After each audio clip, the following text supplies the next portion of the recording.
Blackwater Draw Locality Number 1 is a well-stratified multi-component archaeological site that yields evidence of some of the earliest human occupation in the New World. Evidence of human-made artifacts has been found here, occurring in the same sediments as the remains of extinct animals, pushing back the antiquity of human occupation in the Americas to a time when these animals last lived, the end of the Pleistocene or Ice Age. Blackwater Draw Locality Number 1 is located on the southern high plains of eastern New Mexico, about 6 miles north of Portales and 14 miles southwest of Clovis. The southern high plains, or the Llano Estacado, meaning stockade or staked plains, is a flat featureless plateau of eastern New Mexico and West Texas. The environment on the southern high plains is much different now than at the end of the Pleistocene some 12,000 years ago.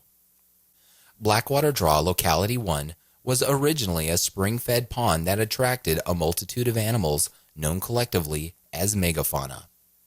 Today there are no permanent springs or rivers on the southern high plains, and without the presence of flowing water, the decrease in the precipitation, and the drop in the water table, the southern high plains is gradually dried up. The valleys, playas, and ponds filled, bearing the bones of extinct animals and the artifacts left by humans in layers of sediments. This constant deposition has preserved a stratified continuous record of human occupation, creating a natural laboratory for research into the early occupants of the southern high plains and to produce evidence of the environment of the animals of that time.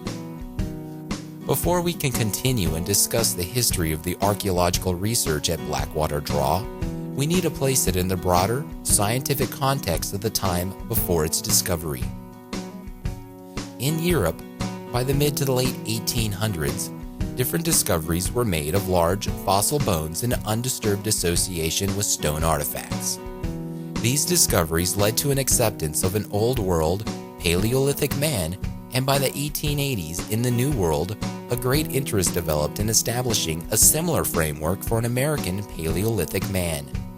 But certain influential elites in the scientific and the scholarly communities were opposed to this notion of an American Paleolithic and made it almost impossible for a site to gain acceptance. During this time, numerous finds were made in North America of uncertain integrity and poor documentation that resulted in dismissal of this idea of an American Paleolithic. These early discoveries and heated debates led to arguments over exactly what constituted acceptable evidence. It was recognized that age could not be determined by the similarity of stone tools. Age must be based off of carefully documented geological context. On August 27, 1908, the geological context needed to establish a framework for an American Paleolithic was exposed by a flash flood that hit the small northeastern town in New Mexico named Folsom. After the storm, a local ranch foreman was out checking the fence lines and discovered large fossil bones exposed from the recent rains. The foreman, George McJunkin, knew these bones were not cow bones and spread the news of his discovery.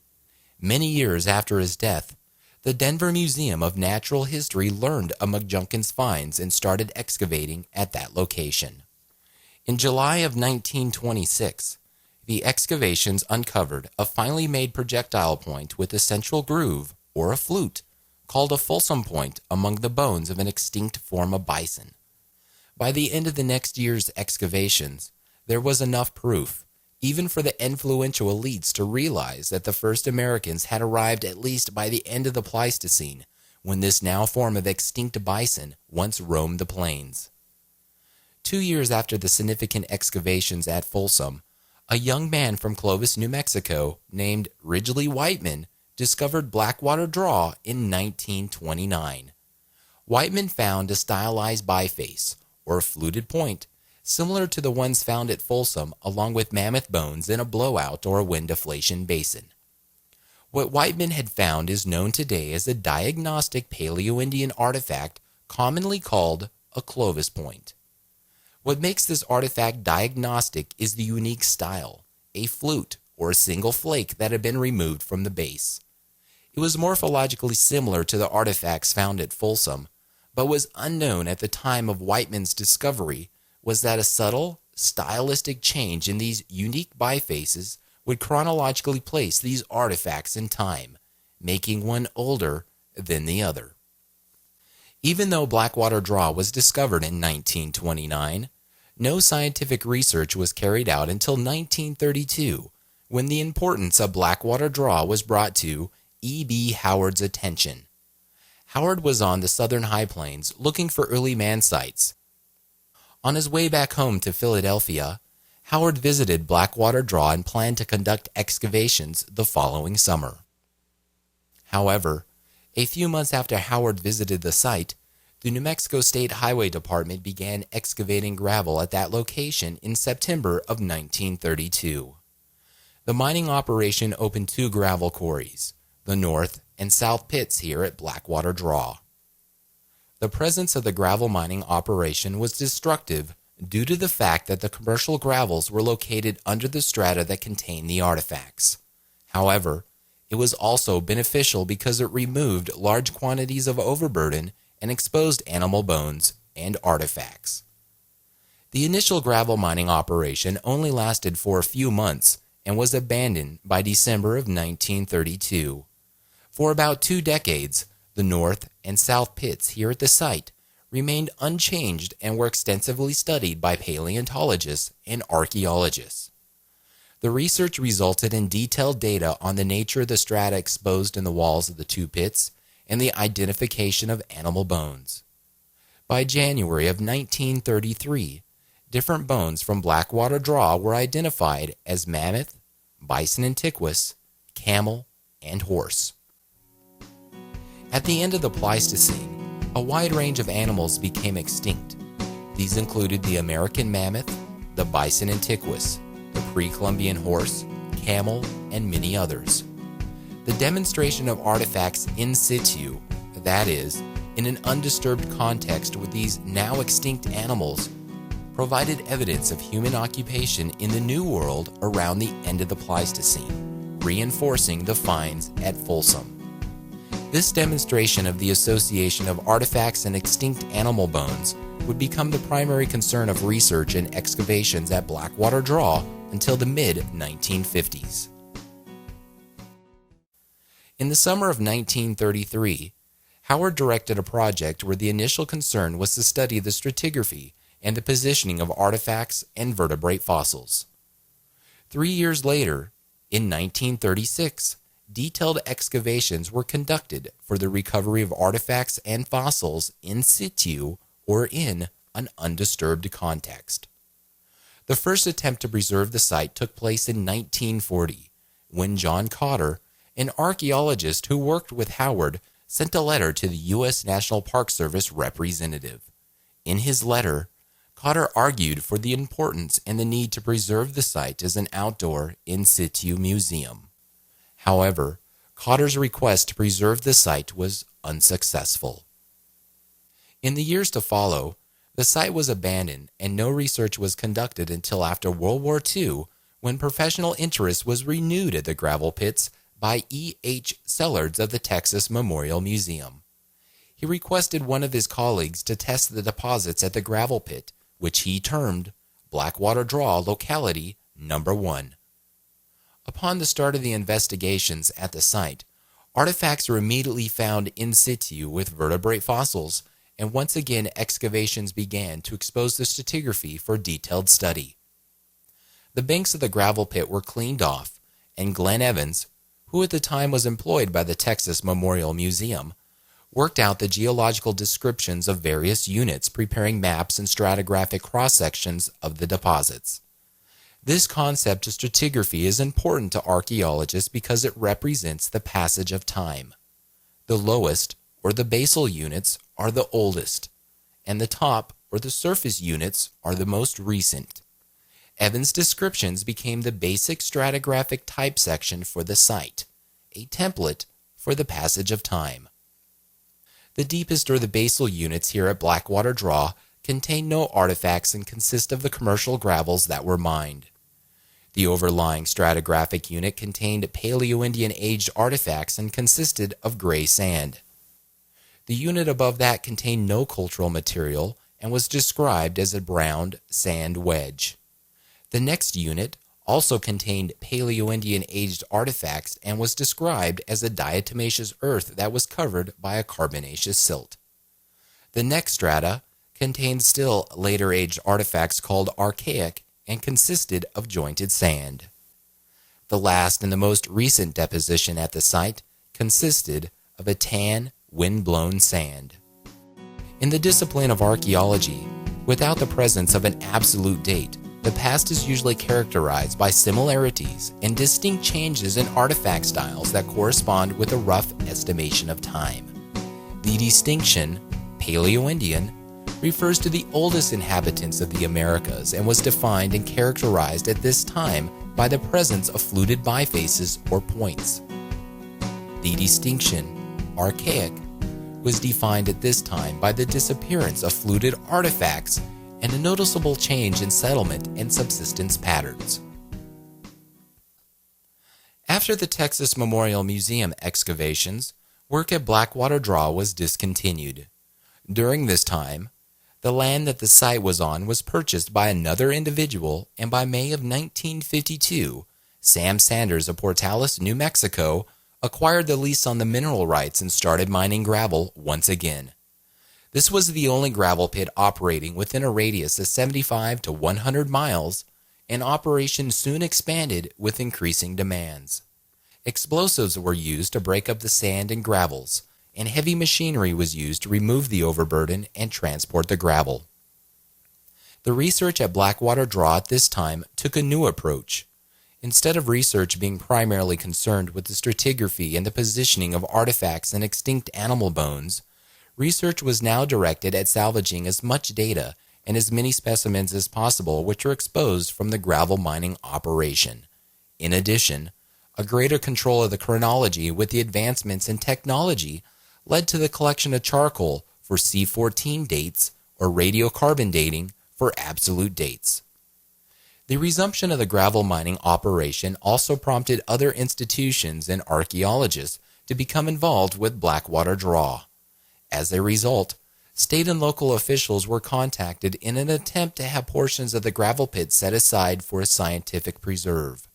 By May of 1956, it was apparent that the preserve would not be set aside and the site would continue to be destroyed.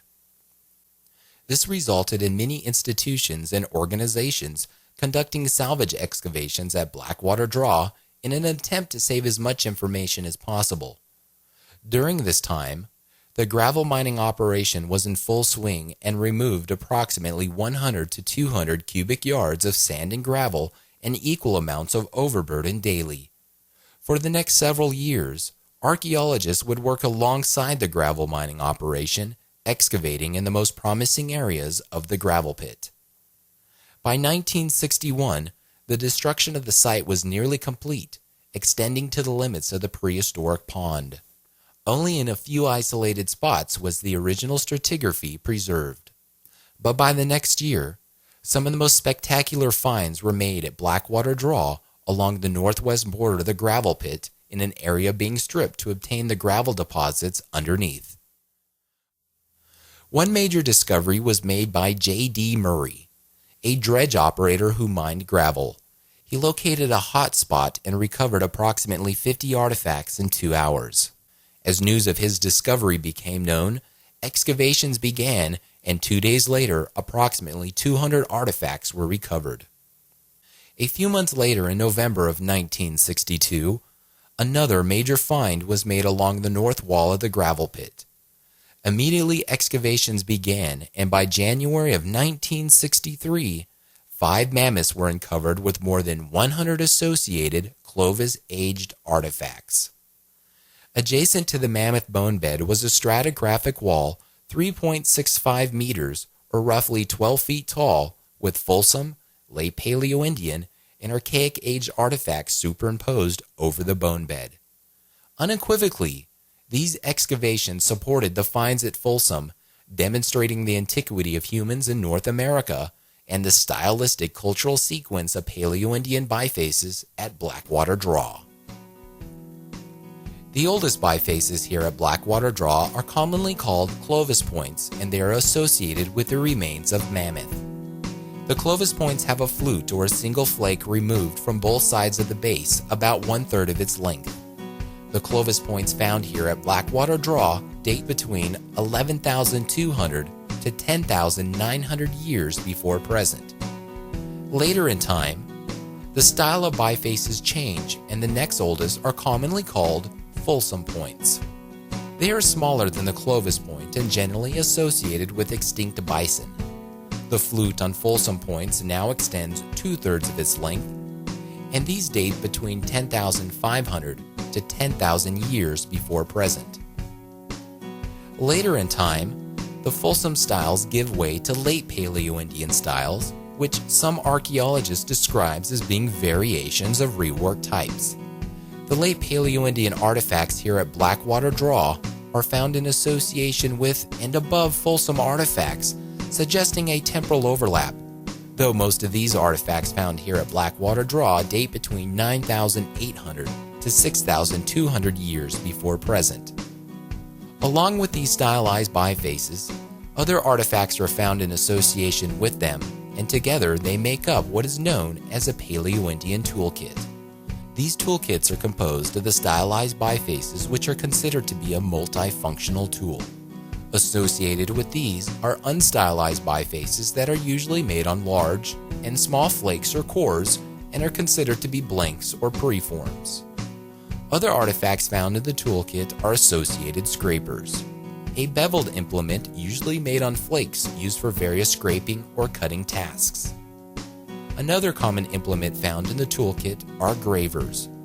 They also are usually made on flakes and have an end protrusion for incising or engraving. The last category of stone artifacts found in the toolkit are simple utilized flake tools, both modified and unmodified. Other artifacts also occur in the toolkit, but are only found in environments where organic materials preserved and usually consist of various bone and ivory implements that are shaped and formed. The few artifacts that are thrown away, left, or lost by Paleo-Indians and later found by archaeologists give us clues to the past way of life. One such clue here at Blackwater Draw is raw material resource that were exploited for stone tool manufacturing changes between Clovis and Folsom times. In the archaeological record, it appears that during Clovis times, Paleo-Indians utilized stone resources that included alabate silicified dolomite, Edwards chert, and Tecovas chert. But during Folsom times, the archaeological record indicates primarily only Edwards chert was used for stone tool manufacturing. This change in raw material exploitation has been used by archaeologists along with the environmental and the fauna data to argue for changes in subsistence patterns. One such argument is known as Broylo's model. Broylo proposed that the environmental data suggest that during Clovis times, there was a greater amount of surface water and soil moisture. This would have created a lusher environment supporting large herbivores like the mammoth, allowing them to roam the southern high plains in search of food. During Clovis times, group mobility would have coincided with these seasonal rounds of mammoth, allowing them to encounter and exploit a greater range of raw materials for stone tool manufacturing. As for Folsom times, the environmental data suggests less surface water and soil moisture, limiting the vegetation growth to river and stream valleys. This restricted the movement of large, now extinct form of bison, thus restricting the subsistence rounds of Folsom times and limiting their access to other raw materials for stone tool manufacturing. This hypothesis is based on more than one assumption, but what should be recognized here is that a change in raw material usage probably corresponds to a change in mobility. Blackwater Draw became a National Historic Landmark in 1961, and the site was listed on the National Register of Historic Places in 1966. By 1979, Blackwater Draw Locality Number 1 was under the protection and direct management of Eastern New Mexico University. ENMU's long-term goals for the site have been the preservation of the archaeological deposits, to develop an active research program, and to create an interpretive program that will allow the public to visit and view the archaeological deposits in situ. The development of the interpretive program led to the stabilization and the construction of the current trails and the excavation and the stabilization of the South Bank. The South Bank excavations remained open and was originally protected with a removable canvas cover that enabled the visitors to see the in situ archaeological deposits. These excavations and earlier research here at Blackwater Draw suggested that the South Bank is a southward extension of the archaeological deposits, everything else being destroyed by gravel mining and salvage excavations. It became known by the 1980s that this southward extension is a continuation of the classical stratigraphy that follows an outlet channel or an ephemeral stream from the former prehistoric pond. It was unknown at the time how far the classical stratigraphy extended, and was hypothesized that this channel would be a favorable spot to find other deeply buried sites. The research was conducted in 1983 and 1984 to effectively test the outlet channel termed Spring Draw. The hypothesis was tested by systematically coring the landscape to determine how far the original stratigraphy extended and to map the draw itself. It was determined that there was concentration of bison bones from each coring location up to 600 meters south of the managed portion of the former gravel pits. The bones were most likely from Folsom and late Paleo-Indian times, and this research warrants the protection of the spring draw and suggests that unprotected portions of the site likely contain significant stratified cultural materials. Throughout the rest of the 1980s, research projects under the direction of ENMU were carried out to test other sites or localities near the former prehistoric pond margins. By the 1990s, fieldwork was conducted as part of the construction process of building the office, site manager's house, well, and utility lines in the east central portion of the managed area. Some artifacts were found, but most of this area showed evidence of disturbance due to the former gravel mining operation. By 1991, excavations were carried out to relocate an unidentified pit feature that was recorded back in 1964. It was originally reported that the pit feature had tool marks on its edge, was 60 centimeters in diameter and 140 centimeters deep. The feature was photographed and backfilled, but its function was never determined. It was speculated that this feature might be a hand-dug well. The feature was rediscovered in 1993 and is now believed to be a dry hole dug by Clovis Paleo-Indians, which was an unsuccessful attempt at reaching shallow groundwater around 11,500 years ago. The significance of this feature supports the notion that the surface water that was indicated to exist by the former prehistoric pond was not a reliable source or always available during Clovis times. 3 years later, excavations were conducted for the foundation of the South Bank Building or Interpretive Center. By 1998, ENMU held their first field school inside the South Bank Building, leaving most of the cultural materials in situ for public viewing. It roughly took 50 years since John Cotter wrote a letter to the National Park Service for Blackwater Draw Locality No. 1 to be preserved as an in situ museum. In his letter, Cotter wrote, quote, "As you know, there is probably no other fossil bed in this country which yields itself so perfectly to in situ demonstration. It had always been my dream that such an exhibit could be made in situ over the exact spot, with a permanent structure erected over it." In passing, there are a few more subjects or questions that need to be addressed. For instance, where did Paleo-Indians come from? It has long been believed and first proposed by Thomas Gage in 1648 that the New World was originally populated by people who came from Northern Asia to the Americas through the Bering Straits area. This hypothesis has been re-evaluated more than once since its conception, and with the discoveries of Folsom and Blackwater Draw, it has been proposed that these people were big game hunters who followed migrating herds of megafauna to the New World. Regardless as to how the first Americans got here, Paleo-Indians were not just big game hunters. When one looks at the Paleo-Indian data from both North and South America, a different picture is revealed. Paleo-Indians are now perceived as opportunistic hunters and gatherers who procured the most available resource. Here at Blackwater Draw, there is evidence of campsites, making it appear to be more than just a kill site. In fact, we don't even know for sure if Paleo-Indians hunted mammoths. Though it is argued that the direct association of artifacts and skeletal remains here at Blackwater Draw implies that human interaction played the role in the death of at least 2 of the 5 mammoths from the 1936 excavations. We may never know the predator-prey relationship between Paleo-Indians and mammoths, but what we do know is that mammoths were exploited. Recent discoveries of Paleo-Indian sites in southern Chile and the interdisciplinary approach to reevaluate archaeological data, both old and new, is constantly changing the theories and hypotheses that archaeologists present to explain the past. If any of the subjects covered in this video strikes your attention, I encourage you to visit Blackwater Draw or stop by your local library and become an active participant in discovering the past.